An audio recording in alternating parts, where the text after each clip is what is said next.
Hello po mga kapatid, isang pinagpalang umaga na naman sa inyong lahat. At syempre, sa ating lahat, tayo po ay makakapakinig na naman ng sasabihin ng Diyos ngayong umagang ito. Pero mananalangin muna tayo para samahan at gabayan tayo ng ating Diyos. Magsiyo po tayo. Yes, Ama sa langit, aming Diyos na makapangyarihan sa lahat, aming Diyos na banal. Lord, salamat. Salamat dahil binigyan mo na naman kami ng chance, lalong-lalo na po ako, para mag-share ng iyong mga salita. Salamat sa pagkakataong ito, O Diyos. Lord, I pray, handa mo muli, Lord, yung aming mga puso't isipan para lubusan namin itong maintindihan. Give me wisdom and knowledge, Lord, upang ang lahat ng aking sasabihin ay galing lamang sa iyong salita. At kiniklaim na namin, O Diyos, ang katagumpayan ng aming gawain ito dahil narito ka sa aming kalagitnaan. Thank you, Lord. Thank you, Jesus. Thank you, Holy Spirit. Maraming salamat po. Pinupuri ka namin, pinasasalamatan, sinasamba ka namin sa tanging pangalan na aming Panginoong Jesus. Lahat tayo ay magsabi ng Amen and Amen. At ito po ang aking channel.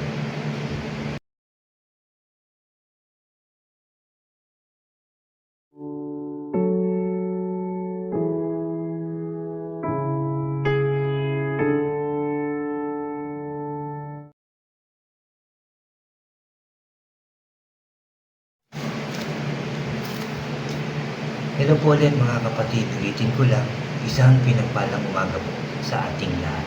Bago po ako mag-start ng aking sharing ngayong umaga, anyayahan ko lang po yung mga bago dyan sa aking channel na huwag niyo pong kalimutan na mag-subscribe. Paki-like and share niyo po ang aking mga videos at paki-click po ang notification bell para lagi po kayong updated sa mga bago at iba ko pang i-upload. Thank you po. Mga kapatid, ang aking share sa inyo ay dito sa Psalms chapter 90 o Salmo chapter 90. At ito po ay may pamagat na ang Diyos at ang buhay ng tao. Magsi-ready na po tayo, i-focus natin ang ating mga sarili, ang ating puso at isipan. Ang aking share sa inyo ay dito sa verse 1 hanggang 6 at pupunta po ako dito sa verse 12, tatalon po ako sa verse 12. At ito po, pakinggan po natin ang sasabihin ng Diyos sa atin. Chapter 90, verse 1 hanggang 6. Verse 1, Lord, simula pa ng una, ikaw na ang tahanan namin. Bago pa na-create ang mga bundok, bago pa ginawa ang lupa at ang mundo, ikaw na ang Diyos, ang forever na Diyos. Binabalik mo ang tao kung saan siya nagmula. Pag inutos mo, bumalik kami sa lupa. Ang 100 sabi dito sa verse 4, ang 1,000 years parang isang araw lang sa'yo. Parang kahapon na lumipas, parang konting oras sa buong magdamag. Verse 5, tinatapos mo ang buhay ng tao parang panaginip, mabilis mawala. Para kaming damo na umuusbong sa umaga, tumutubo at lumalago at pagdating ng gabi, natutuyo at namamatay. Ganyan ang ating buhay. Ganyan ang ating buhay na ibinigay ng ating Diyos.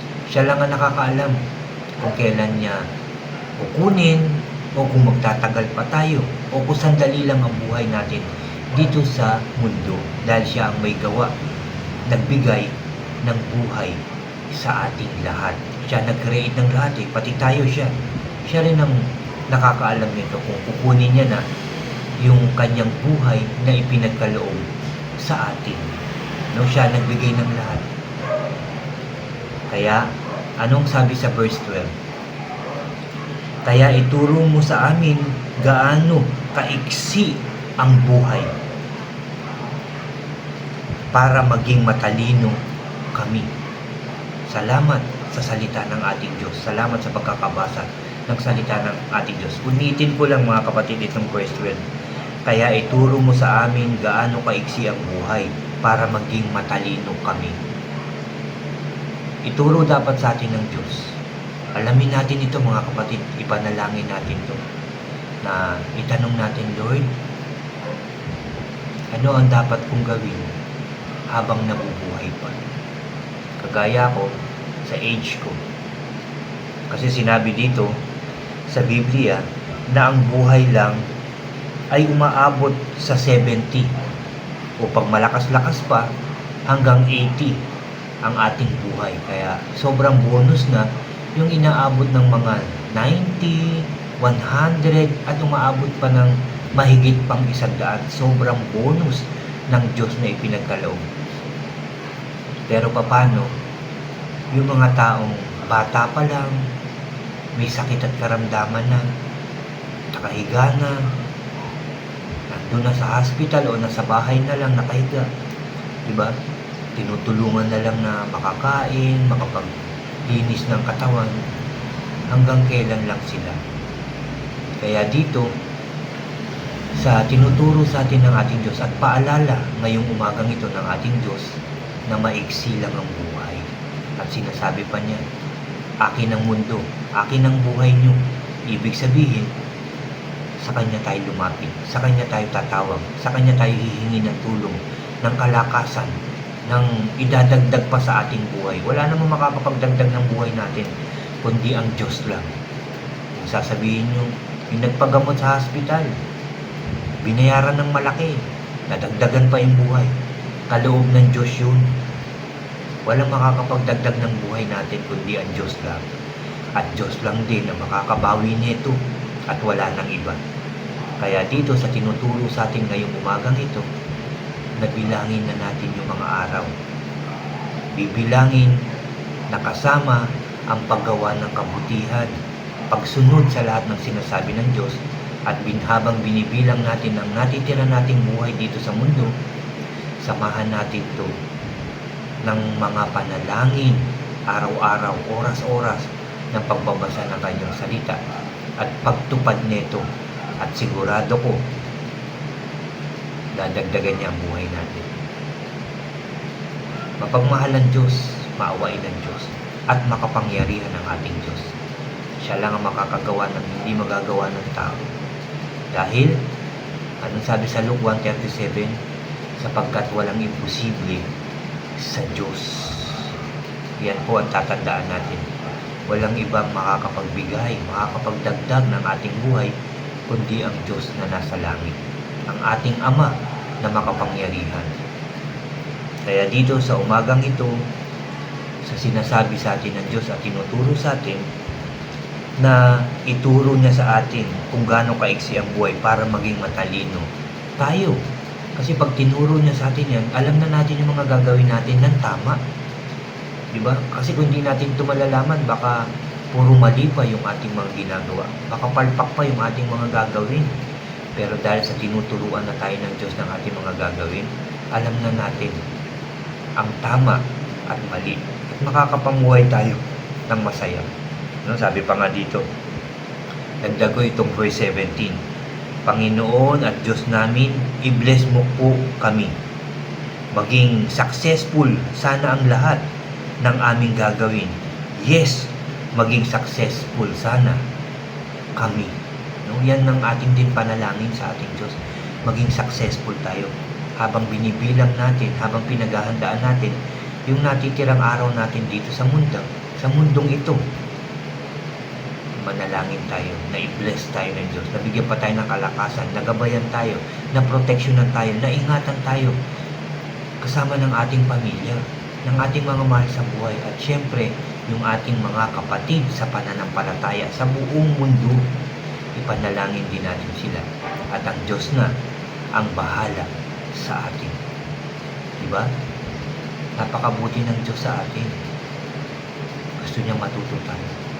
Gusto niya malaman natin yung tama at mali. Gusto niya malaman natin at paghandaan natin yung buhay natin sa pagbabalik ng ating Panginoong Yesus. Mga kapatid, yan ang sharing ko ngayong umagang ito. I pray marami tayong natutunan At I pray marami tayong gagawin na naman ngayong araw na to. At hindi lang ngayon to gagawin, hindi lang bukas, hindi lang sa isang linggo, gagawin natin to habang tayo'y nabubuhay. Ang maghanda sa ating kinabukasan, sa ating buhay, sa huling araw ng ating buhay. Paghandaan natin ito. Ask the Lord kung ano yung mga dapat natin gawin. At alam ko, I believe, na sasagot ang ating Diyos sa ating mga panalangin. Dahil siya ay mabait, maawain, maunawain, mapagmahal ang ating Diyos. Salamat sa ating Diyos at salamat sa katagumpayan ng ating gawain ito, mga kapatid. Ulitin ko lang, I believe, marami tayong natutunan ngayong umagang ito. So tayo po ulit ay mananalangin, mga kapatid. Ihanda muli natin yung ating puso, ating isipan sa ating pananalangin. Dahil tayo naman ang kakausap sa ating Diyos. Magsiyo po tayo. Hallelujah. Yes, O God. Father God in heaven, pinupuri ka namin. Father God in heaven, pinupuri ka namin, pinasasalamatan, sinasamba ka namin. Lord, nagpapasalamat kami sa umagang ito dahil kinausap mo kami. Nagsalita ka na naman sa amin. May inutos, may tinuro ka na naman sa amin ngayong umagang ito. Napaghandaan namin ang mga araw na natitira namin dito sa mundo. Lord, kami po ay lumalapit sa iyo. Para kami po ay iyong turuan, gabayan, samahan, ingatan. Lord, turuan mo kami sa aming mga dapat gawin habang naririto pa kami sa mundo. Turuan mo kami, Lord. Yung mga dapat namin iplano, isipin, Lord. Tulungan mo kami. Huwag mo po kami pabayaan. Sa inyo ang aming buhay at ikaw ang nakakaalam kung kailan mo ito babawiin. Pero Lord, kami umaasa, nananalangin, naniniwala sa iyo. Nabibigyan mo pa kami ng chance para makapagbago, makapagbalik loob sa iyo, para makagawa ng mabuti para sa inyo at sa aming kapwa. Bibigyan mo pa kami ng chance. In Jesus' name.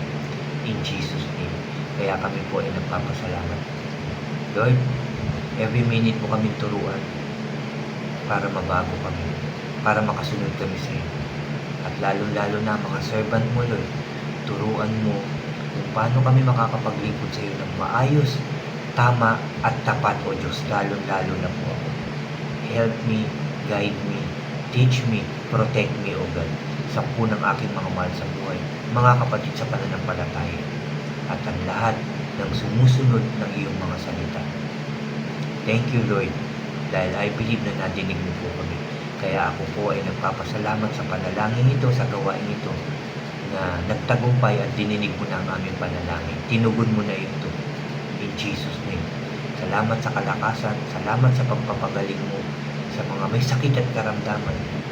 Kung may mga malalalang karamdaman at mga simpleng umot-sipon, trangkaso, Lord, pinagaling mo na sila lahat. Pinagaling mo na kami lahat. In Jesus' name.